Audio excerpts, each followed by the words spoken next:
I should have been getting dressed. The tux was laid out perfectly on the hotel bed, pressed, clean, untouched. The boutonniere she picked out lay quietly beside it, a small white rose wrapped in satin ribbon. She said it matched the flowers on her dress. But she never wore that dress. Instead, she disappeared 2 days before the wedding. No note.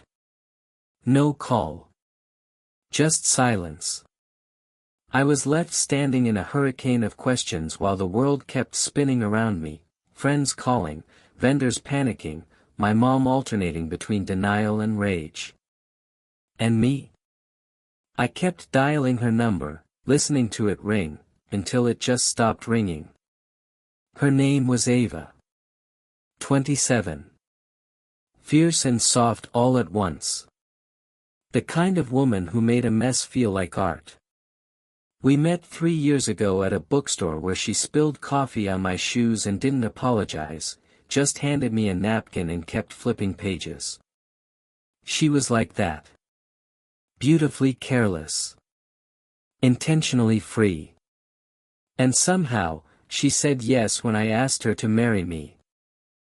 I spent a year planning a wedding she claimed didn't need to be perfect, just real. So when she left without a word, it didn't feel like cold feet. It felt like betrayal.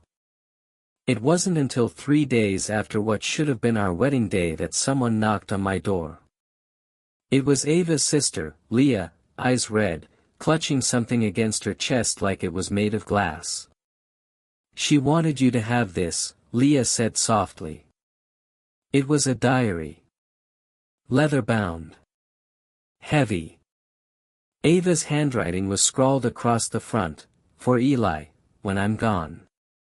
I felt the air leave my lungs. I thought she ran away, I whispered. Leah shook her head slowly, tears threatening again. No. She didn't run. She just didn't want you to see her fall apart. Then she left, no explanations, no goodbyes. I sat on the kitchen floor that night, diary in hand, hands shaking like a man who forgot how to hold anything steady. I didn't open it at first. I just stared at it. Scared that whatever was inside would shatter what little was left of me. Eventually, I opened to the first page. If you're reading this, Eli, I'm sorry I left you with 1,000 unanswered questions. But I couldn't stand the idea of you watching me fade.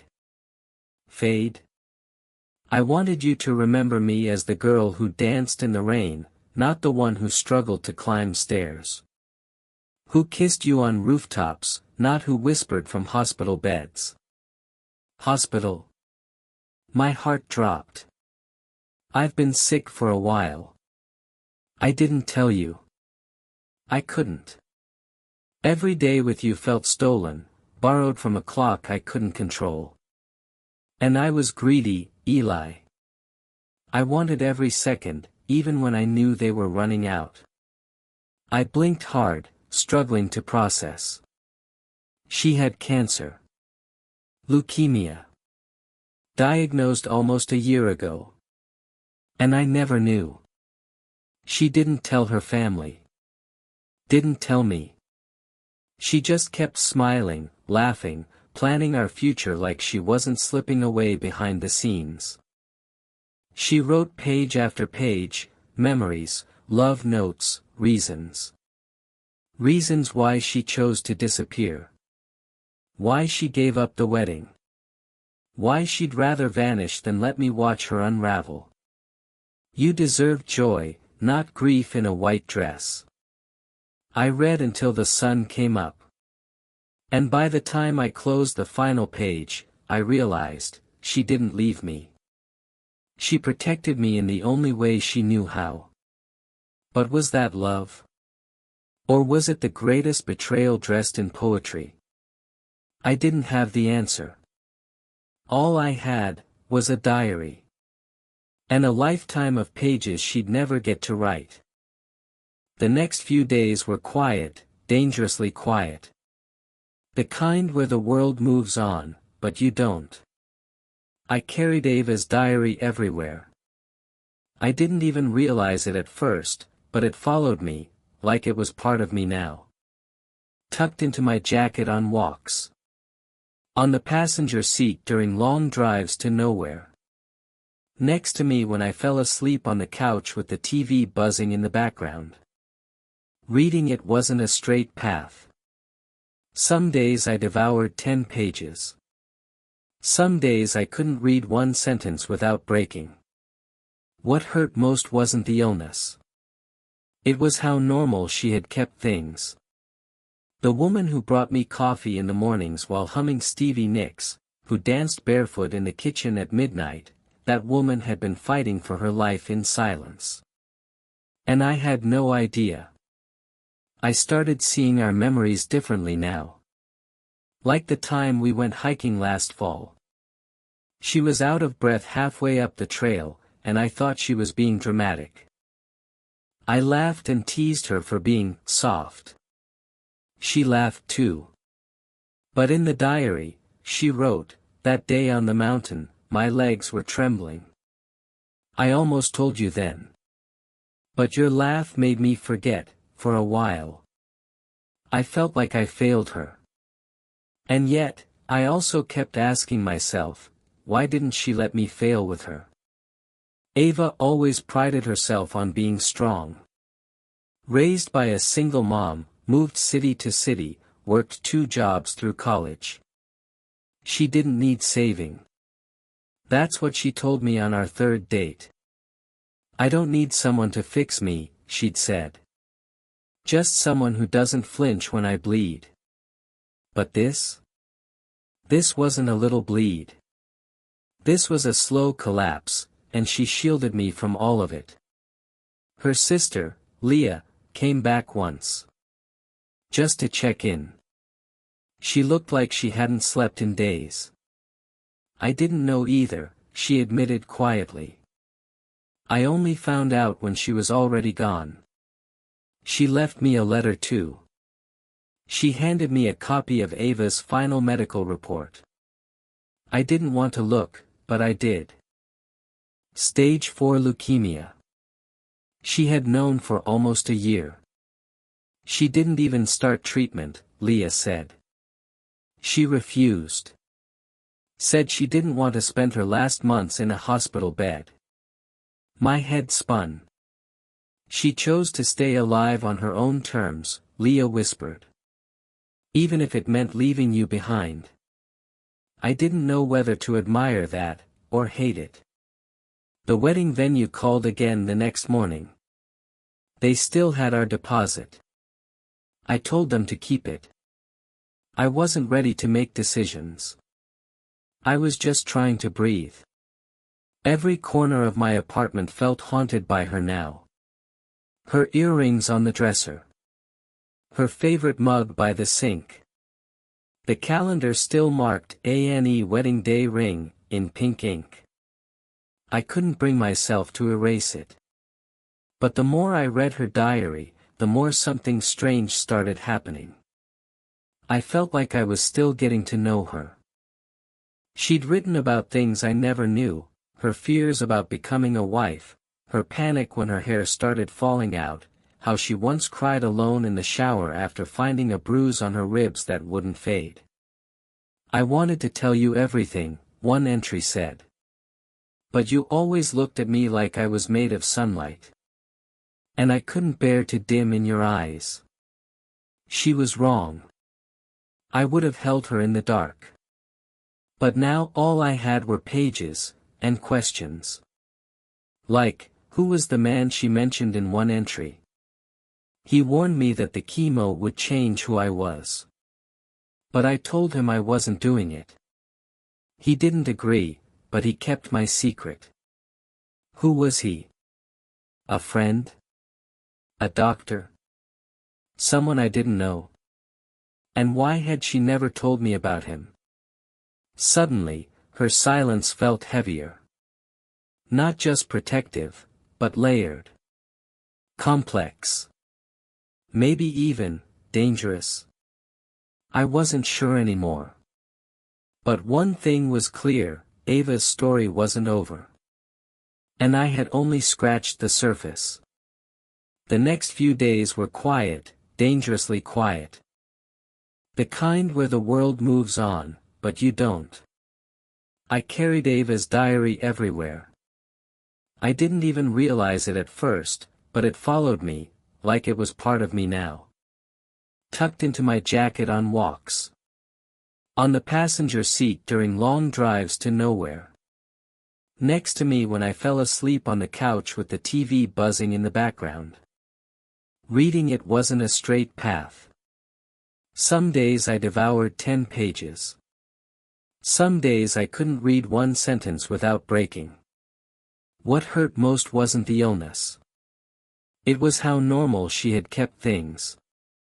The woman who brought me coffee in the mornings while humming Stevie Nicks, who danced barefoot in the kitchen at midnight, that woman had been fighting for her life in silence.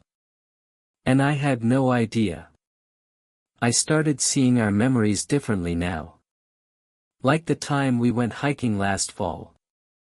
She was out of breath halfway up the trail, and I thought she was being dramatic.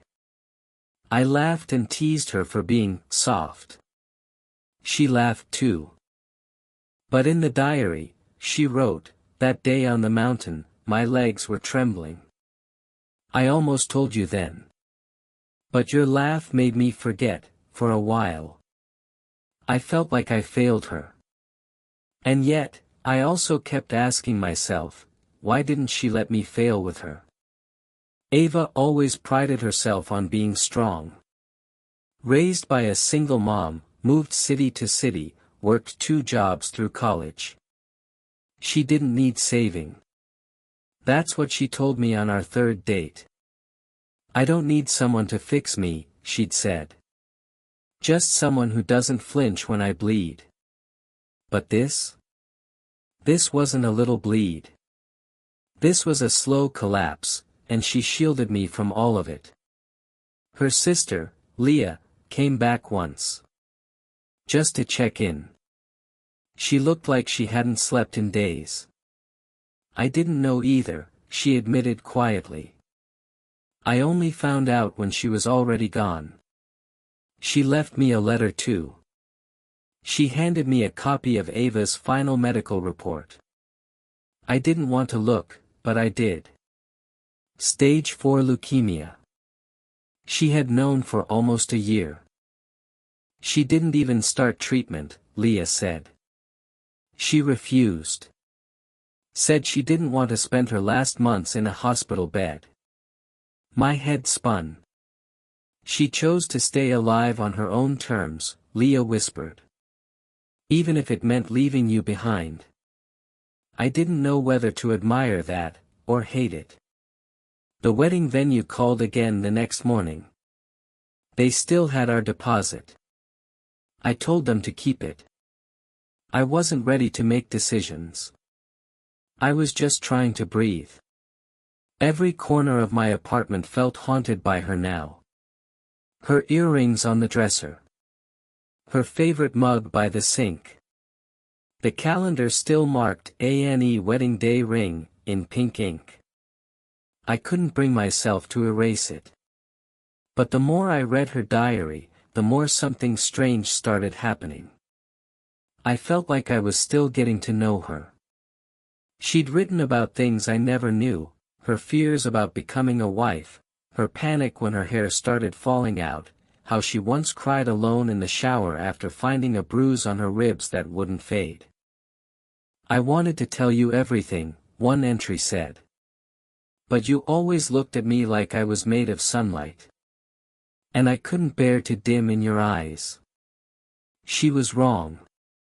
I would have held her in the dark. But now all I had were pages, and questions. Like, who was the man she mentioned in one entry? He warned me that the chemo would change who I was. But I told him I wasn't doing it. He didn't agree, but he kept my secret. Who was he? A friend? A doctor? Someone I didn't know? And why had she never told me about him? Suddenly, her silence felt heavier. Not just protective, but layered. Complex. Maybe even, dangerous.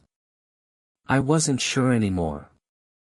But one thing was clear, Ava's story wasn't over.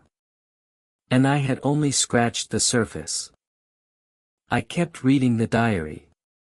Each page brought me closer to Ava, and further from the version of her I thought I knew. But one name kept appearing. Dr. Caleb. Not in full detail. Just scattered mentions. Dr. Caleb said I could still change my mind. Caleb thinks I'm being reckless. He promised not to tell anyone, even though he didn't agree. I'd never heard of him. I'd met her general physician once. Ava had joked he was too serious to smile, but never mentioned any specialist. Never mentioned him. I tried to push the thought aside, but it lingered. So I did what any desperate, half-broken man would do, I started digging. I reached out to Leah again. Do you know who Dr. Caleb is? She frowned. That name sounds familiar, wait. He was the oncologist. The one she met in New York when she traveled last winter. My blood went cold. She told me that trip was for a photography workshop. Leah shook her head. No. She went to confirm her diagnosis. That's when she decided not to pursue treatment. I stared at the floor, stunned. She went alone. She begged me not to come. I couldn't stop imagining it, Ava, alone in a sterile hospital room, listening to someone explain how her body was betraying her. And she faced it with no hand to hold. I should have been there. And then, Leah said something that shifted everything. She didn't just talk to Caleb about her illness, she told him about you. A lot. What do you mean? She wrote letters she never sent. To you. To her mom. Even to Caleb. Like she was trying to make peace with everyone, but only on paper. Letters? I asked if she had them. Leah hesitated, then pulled out a small box. Inside were 4 envelopes. One had my name on it. My hands trembled as I opened it. Eli. If I'm gone, and you're holding this, then I guess I couldn't keep the truth locked away forever. I wanted to. Not because I didn't trust you, but because I didn't want your memories of me to be covered in 4 bags and hospital smells. I asked Caleb not to call anyone. I didn't want interventions or lectures. I needed control. Over something. I know it's selfish. But every kiss, every laugh. I wanted them untouched by sickness. Even if it meant lying by omission. I paused. But the next paragraph stunned me. I loved you, Eli. But part of me was terrified you'd love me less if I became someone weaker. Someone dying. That fear drove me to protect you from what was coming. But it also meant I shut you out of the one fight I didn't want to lose. There it was, the heart of the conflict. Not betrayal. Not cowardice. But fear. Not of death. Of disappointing me. The more I read, the clearer it became, Ava didn't want to be seen as a tragedy. She wanted to be remembered in color, not in sterile white. And yet, something still didn't sit right. Because in one of the later entries in her diary, she wrote, I don't know if Caleb made the right call letting me go home alone. He said it was my choice, but he looked guilty. What did that mean? Was there more to this doctor than I realized? I called every oncology clinic in New York, using the name Caleb. It took 3 tries before a receptionist confirmed that Dr. Caleb Morris had taken a sabbatical 3 months ago. 3 months ago, right around when Ava's health sharply declined. No one would give me more. But now, I wasn't just grieving. I was angry. Who was this man who knew more about Ava's pain than I did? Who let her walk out of his office knowing she had days, maybe weeks, left? What if he knew she was spiraling? What if he could have stopped her from leaving me in silence? The grief had turned into something else now. A kind of fire. I loved Ava. That would never change. But I needed answers. And someone out there still had them. I booked a flight to New York without telling anyone. No goodbyes. No explanations. I couldn't sleep, couldn't think, not while the name Dr. Caleb Morris echoed in my head like a warning siren I couldn't shut off. Something about Ava's words, he looked guilty, kept clawing at my chest. I had to see this man. I had to know what he knew. The apartment he used to live in was empty, mailbox sealed shut. The clinic confirmed he hadn't returned from his sabbatical. But after hours of searching public medical forums and old alumni boards, I found a contact email listed under a private cancer support retreat. A long shot, but it was all I had. I sent a message, "You treated Ava Jensen. I was supposed to marry her. I need 5 minutes. That's all. Please." No response. Until 3 days later, I got a reply. "Meet me. 7 p.m., 93rd and 3rd, don't bring anyone." He didn't look like I expected. Not the cold, clinical man I'd built in my head. He looked tired. Worn out. Guilt sat heavy under his eyes like something permanent. He spoke before I could even sit down. "I didn't tell her to leave you. I stayed silent. She made that decision on her own. I tried to convince her to let people in, family, you, but she refused." My voice cracked. "Then why did she write that you looked guilty?" He exhaled slowly, glancing down at the table. "Because I knew something was wrong, and I didn't stop her." "What do you mean?" He hesitated. "She was weaker than she let on. Her last blood work, it was bad. I told her she couldn't keep living like everything was fine. I told her to slow down. Did she listen?" He shook his head. She smiled. Thanked me. Walked out the door like it was just another Tuesday. Then his voice lowered. 3 days later, I found out she booked a flight home. Alone. No medication. No support. She knew she wouldn't make it to the wedding. My hands curled into fists under the table. "You let her go," I whispered. "You let her walk away from everything she had left." "She begged me not to stop her," he said quietly. "And I respected her choice. But that choice killed her." My words landed like knives. He looked away. "I didn't expect to care that much," he admitted. "But Ava, she had this way of making you want to be better. I was her doctor. And I failed her." I didn't say anything for a long time. Because what do you say to the man who watched the love of your life die in slow motion and just let her go? He reached into his coat and pulled out something small. "I wasn't going to give this to anyone. But I think she'd want you to have it. A USB drive. She recorded something. A few days before she flew home.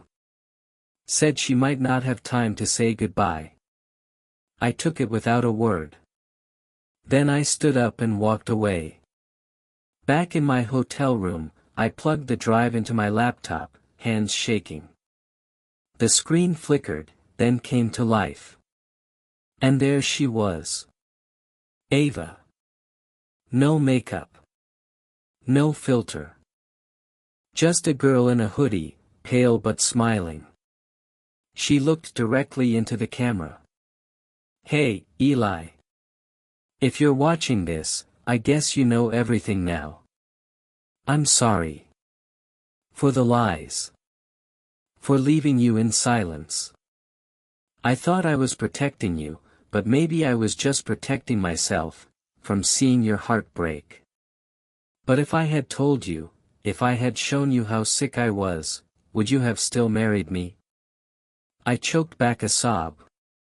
I wanted to be your forever. I just didn't want forever to look like an 4-drip and morphine patches. That's not the memory I wanted to give you. But now, here I am. Saying goodbye in a video because I wasn't brave enough to do it in person. She smiled softly. Brokenly. Please forgive me. And don't spend your life stuck in this chapter. You have more story to write, Eli. The screen went black. I didn't move. Couldn't. This wasn't closure. This was collapse. Because just when I thought I had lost her, I found her again. In pixels. In memory. In pain. And I didn't know what hurt more, watching her die on camera, or realizing she was never coming back. I didn't sleep that night. The video played in my head on repeat, Ava's voice trembling as she said goodbye, her eyes flickering with emotion I'd never get to see in real life again. I thought I finally had my closure. But closure doesn't always mean peace. The next morning, I stared at her USB drive, ready to pack it away, maybe for good. Then I noticed something odd. A second folder. Titled simply, Private, Only If Necessary. It hadn't shown up the first time. I hesitated. My heart pounded like a warning bell in my chest. But curiosity, and grief, don't care about boundaries. I opened it. Inside was a single document. A scanned letter, handwritten. Addressed not to me, but to someone else. Dear Julian, Julian. I froze. I never meant for things to happen the way they did. What started as comfort turned into confusion. I loved Eli, I did, but a part of me started leaning on you in ways I shouldn't have. Maybe I just needed someone who knew the full truth. Someone who saw the worst of it with me. My blood went cold. She wasn't writing to her doctor. She was writing to someone else. Someone she got close to while she was sick. When I kissed you that night after chemo, I told myself it was a mistake. But we both know it was more than that. We crossed a line. And I couldn't undo it. I stopped reading. My hands were shaking. Ava had been unfaithful. Not in the traditional sense. Not during candlelit dinners or long phone calls while I was asleep.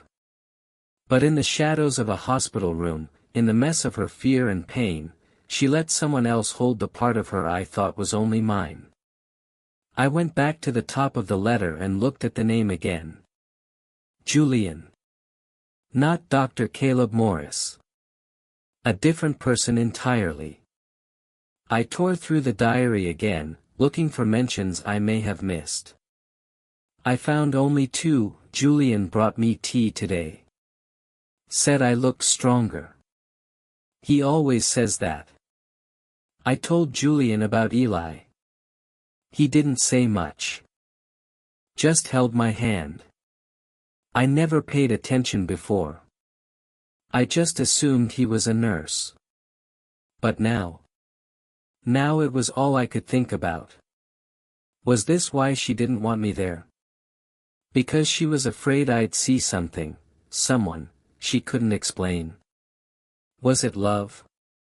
Or was it comfort wrapped in loneliness? The betrayal wasn't just physical, it was emotional.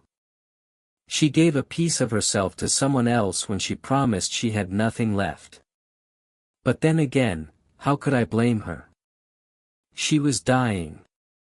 Scared. Alone in a city where no one knew her. I couldn't stop the tornado in my head. Until a new message popped up on my phone. Unknown number. Subject, Ava. I know you found the letter.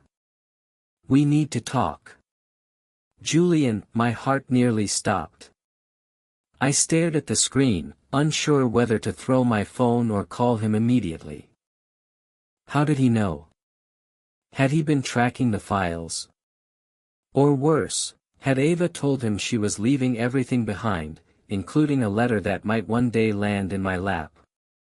My fingers hovered over the screen. This wasn't over.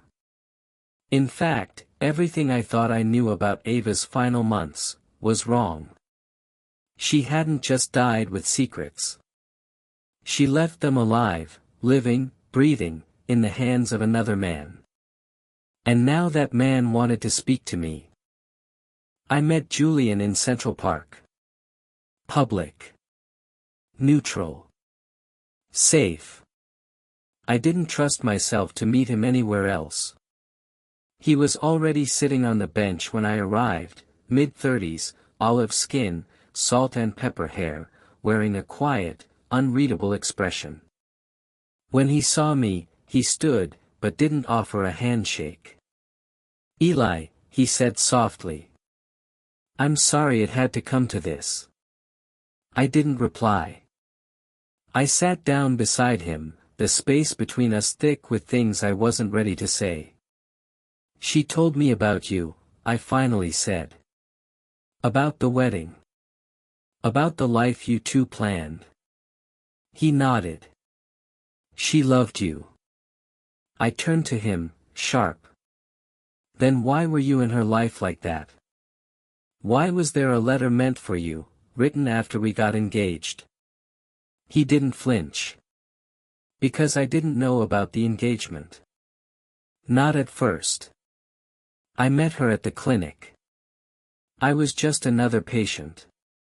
We started talking in waiting rooms, comparing side effects, distracting each other from the ache of being terminal. It started there. My breath caught. You were sick too. He nodded. Stage 3 lymphoma. In remission now. But back then, I was just as lost as she was. That changed things. And yet, it didn't explain everything. She kissed you, I said flatly. She wrote that. She admitted it. Yes, he said. She did. Once. And she cried afterward. Because she regretted it? No, he said. Because it made her realize how much she still loved you. And how badly she was handling the pain. I clenched my fists. She should have told me. I begged her to. Julian pulled out something from his jacket, another envelope. She wrote you something else. After the video. After the first letter. She never sent it. But she gave me this the day before she flew home. I hesitated, then took it. It was short. Eli, maybe I've made too many mistakes to explain away.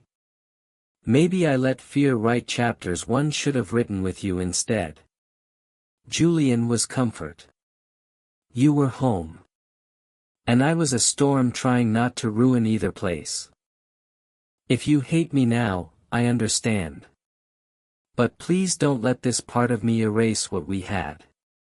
That was real. It always was. A lump rose in my throat.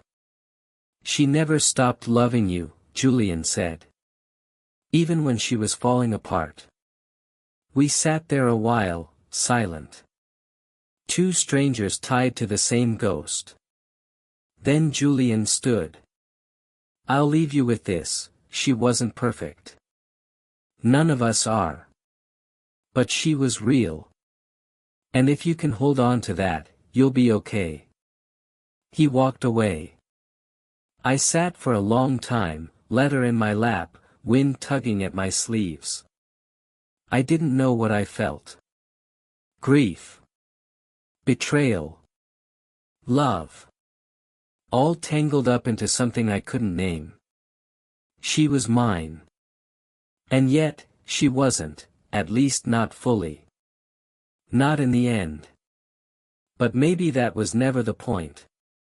Maybe love, when real, doesn't always come wrapped in neat conclusions or clean timelines. Maybe sometimes it's messy. Broken. Raw. And maybe, that's still worth something. That night, I packed her diary and a USB into a small wooden box. I lit a candle. Sat by the window. And spoke to her like she was still there. I forgive you. Because I did. Not all at once. But enough to stop bleeding. And enough to start living. It's been a year. A full rotation of the earth since Ava left me, physically, emotionally, silently. There was a time when I couldn't breathe without breaking.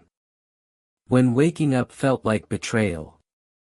When reading her diary felt like punishment. But time does what it does best. It doesn't heal everything, but it softens things. I kept the wooden box with her diary, the letters, and the USB in a drawer by my bed. I don't open it often. But sometimes, on the bad days, I do. Just to hear her voice one more time. To remember the way she laughed. To remind myself that it wasn't all sadness. Because it wasn't. It was love. Flawed. Messy. Beautiful. Ava made mistakes. So did I. We both failed each other in different ways. But what we had was real. And nothing, not illness, not betrayal, not even death, can erase that. I reached out to Julian one last time. I didn't want to fight. I didn't want answers. I just wanted peace. We met for coffee.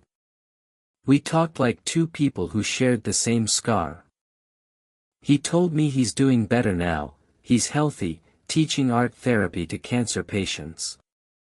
That made me smile. Ava would have liked that. I told him I forgave him, too. Not because what happened didn't hurt. But because holding on to pain never builds anything. Letting go, though, sometimes that's how you make space for something new. My life didn't end with Ava's. I started writing again, something I hadn't done since college. Her diary inspired me to start my own. I write about her, about grief, about healing. People read it. Some cry. Some say it helps. Maybe that's all we can hope for in the end, to take our heartbreak and turn it into something that makes someone else feel less alone. I still keep our wedding date circled on the calendar.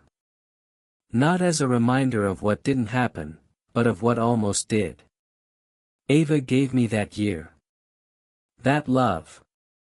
That chaos. And now I live in honor of it. Every sunset I stop and watch. Every bad day I push through. Every little thing that once felt meaningless now has her fingerprints on it. She didn't just leave me a diary. She left me a way to start over. So, no, this wasn't the story I wanted. But it was the one I was meant to live. And maybe, just maybe, that's okay. Did you enjoy the story? What kind of stories would you like to hear next? Share your thoughts in the comments. We'd love to hear from you.